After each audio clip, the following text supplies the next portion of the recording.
Now this is the story all about how my life got turned right upside down. And I'm gonna take a minute and sit right there and tell you what frightened me as a kid with a scare.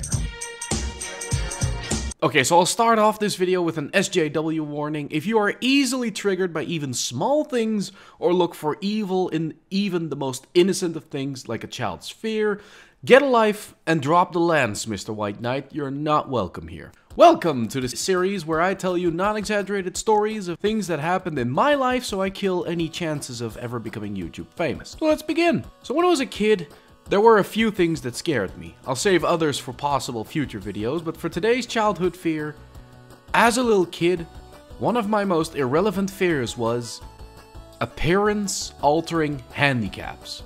Things like Down syndrome used to scare me.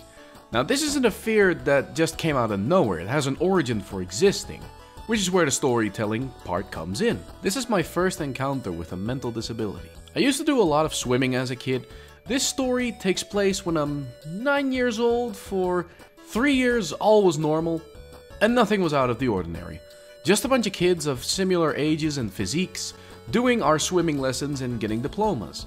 When at one point we had a new swimming teacher join the ranks. She was a woman in her 40s and very nice to all of us, nothing strange there. So we had our first swimming lesson from her, and we're in line to do our turn of the objective we had to do, when out of nowhere I hear an uncanny chuckle come from behind me. I look behind me to see what's up, and there was this Down syndrome girl that was looking at me and chuckling without stopping. This introduction to her alone made me already very uncomfy around her, as she only seemed to do that chuckling around me. And even when we were done swimming and went to the shower, she would pick a shower that was right next to me, even though there's plenty of showers to go around.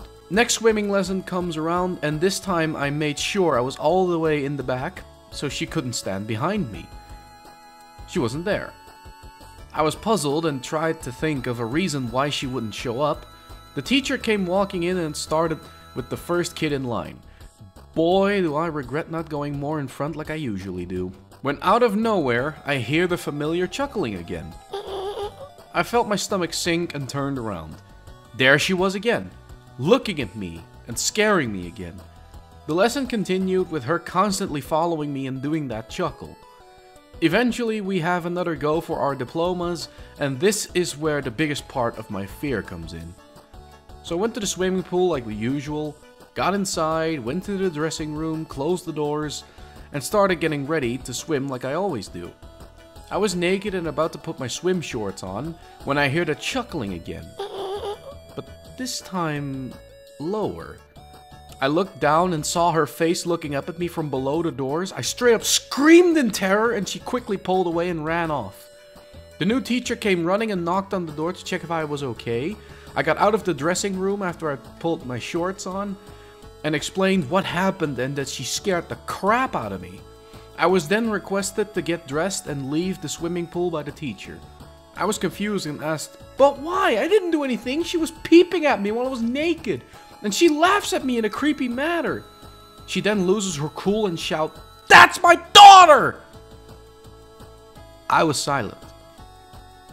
I went back into the dressing room, got dressed, and went to my mom. I told her I wanted to stop swimming and never return there. My mom asked me why. I simply said I got over swimming and wanted to try a different sport. Even to this day, I have not told her this. Now, as an adult, I still find it highly retarded that the teacher didn't act like a professional and not lose her cool like that. But I guess that's why a lot of the times you see parents aren't allowed near their kids if they're in the same workplace. Because no matter how much it seems like they won't be defensive towards their own child, they will always be that way. Maybe even more protective when they are disabled. Highly likely. But the fear I had for people with disabilities lasted for at least 4 years from that point. Now, this isn't to make people scared, but as a kid, this for me was a scary experience that haunted me for a while. So, do you have any experiences with someone that's handicapped? If so, are they good or bad? that will do it for today's Storytime video. If you found this interesting, give it a like. If you want more Storytime, drop a sub. Have a good day and see you all later. Super sexy fan art. Until I opened up the camera app and checked the folder of what was already in there. The first video was taken where I see two women play with a child in a sandbox, while the fat bearded me was likely the one to film it. Nothing special, though a bit strange why you wouldn't just use your phone for that. But I closed it and went to the next video.